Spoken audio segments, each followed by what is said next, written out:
What is going on, guys? It is Wrestlelamia here, back with some more news. Join us now as we look at the wildest news stories and rumors you need to know, including a big surprise inducted into the WWE Hall of Fame, Andrade breaks his silence, how the Undertaker almost fought an MMA fighter, a match has been cancelled for Fastlane, Shawn Michaels' biggest regret, and much more. Be sure to subscribe and hit that notification bell for daily wrestling videos, and follow us on Facebook for exclusive lists. Now let's hit the intro and get straight into the first story.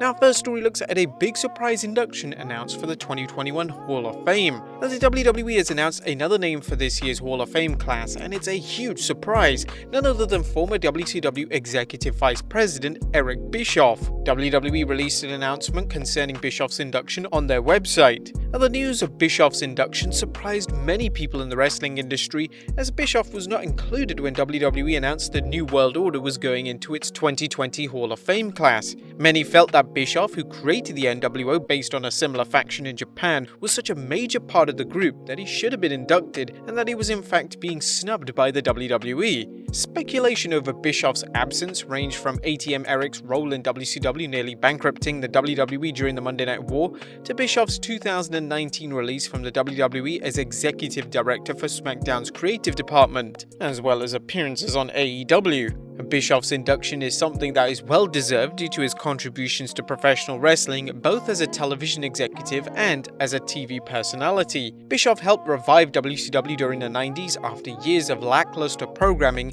and started the Monday Night War, a fierce competition that motivated both WCW and the WWF to think outside the box. Bischoff's work as a heel authority figure on WCW actually preceded the Mr. McMahon character, and Bischoff would play a similar role in WWE and TNA wrestling. We'd like to congratulate Eric Bischoff on his latest achievement. Next up, the AEW women receive a standing ovation for a main event match. Congratulations to AEW stars Dr. Britt Baker and Thunder Rosa for their incredible main event match from the 17th March St. Patrick Day Smash edition of Dynamite. The two women wrestled in an unsanctioned Lights Out Falls Count Anywhere match that featured sick bumps and both women getting busted open. The match was praised by fans and wrestlers online, and both women reportedly received a standing ovation backstage after the match. AEW's women's division has been criticized in the past for boring and sloppy matches, but this match demonstrated that they have strong performers on its main roster. While AEW's women's division needs much more work, this match may inspire the company to push harder to make its women's division a much better product. The match is also garnering attention for the heavy use of blood in it, something fans typically don't see in a women's match from a national promotion. Did you guys see the match, and if so, what did you think of it? Let us know in the comments down below. Next up, a major match cancelled for Fastlane. It looks like the WWE is saving Braun Strowman vs Shane McMahon for WrestleMania 37. The WWE has been building tension between Strowman and McMahon over the last few weeks on Raw, with the monster among men finally challenging McMahon to a match. Unfortunately, Shane O'Mac outwitted Strowman on this week's Raw, laying him out with a TV camera, then pouring 2 containers of slime on him. While the WWE had advertised the match for Fastlane, it's no longer on the official site. Next up, WWE issues a new rule for wrestlers. The WWE has issued a new rule for superstars concerning their activities in the ring. You may recall the recent rule reprimanding wrestlers who slap their legs when they perform a kick, a rule which has earned criticism and a fair amount of laughs in the wrestling industry, including AEW poking fun at it. Ringside News is reporting on the latest email from Talent Relations concerning how wrestlers work their matches. Effective now, you will need to work through the commercial breaks at television. It keeps you warmed up, it continues the in-ring story, it is practiced before we go live with fans, and is a better experience for the virtual audience. Now, this isn't the first time they've had changed its policy on stopping matches during commercial breaks. You may recall Vince McMahon's 2019 rule that wrestlers should work through commercials, one of Vinnie Mac's off-the-wall suggestions for keeping fans interested in the product. This email is intriguing, as the comment, "It is practice before we go live with fans," suggests the WWE may be holding events with fans present before long.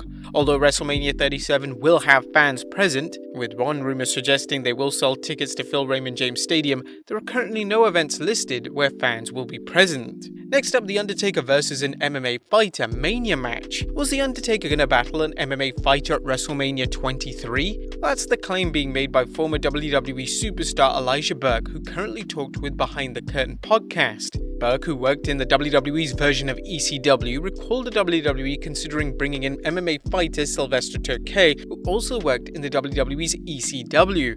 It's crazy because at WrestleMania, the whole plan was for Sylvester Terkay and The Undertaker, and the Pope was supposed to ride the coattails of Sylvester Terkay. I obviously had no problem with it. Burke, who currently works on NWA Power with his Pope gimmick, explained why the match almost happened. They brought Terkay in from OVW to WWE specifically because Undertaker was and still is a huge MMA guy, and so Undertaker loved the physicalness and the legitness of MMA. He wanted to create that type of magic inside the wrestling ring. The Undertaker would go on to wrestle and defeat Batista at 2007's WrestleMania 23 for the World Heavyweight Championship.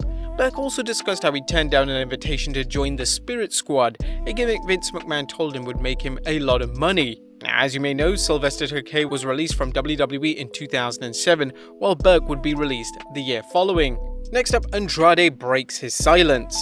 The former US champion is making it public that he wants out of WWE. Rumors have been flying that Andrade requested his WWE release only to be denied, and now he's taken to Twitter saying, "The rumors are true, and I don't know what the future holds, but I want to make my dreams come true. Thank you for giving me so much support these last days." Current AEW announcer Jim Ross commented on Andrade's release and the WWE rejecting his request. I'm surprised that during this COVID climate, that people are asking for their release. I don't know who else, maybe you're not, I don't know. You damn sure don't want to ask for a release unless you've got somewhere to go and where you can establish some stability, financial security.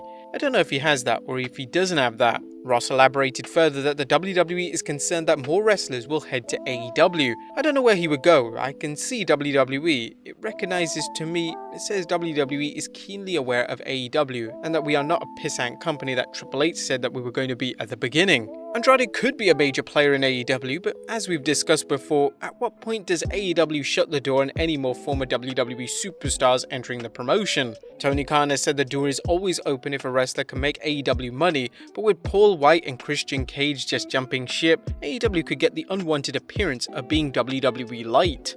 And finally, Shawn Michaels still regrets his last match. And last but not least, Hall of Famer Shawn Michaels exited wrestling gracefully, retiring after losing to The Undertaker at WrestleMania 26. Unfortunately, he decided on working on one more match, appearing at 2018's Crown Jewel, where he teamed up with DX partner Triple H to take on the Brothers of Destruction.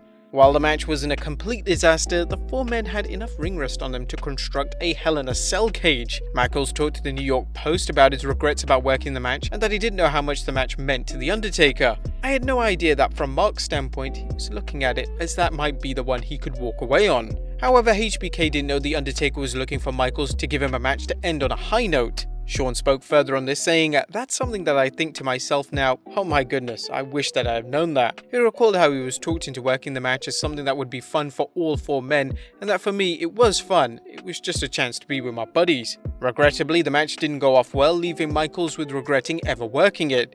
He noted, "If that match came off the way that it was intended and the way that we wanted it to, that might have been enough for me. But since it didn't," he added, "all I can do is apologize to the guys." But there you have it, guys, so wildest news stories and rumors you need to know. Be sure to leave your comments down below, and I'll see you next time with some more wrestling content.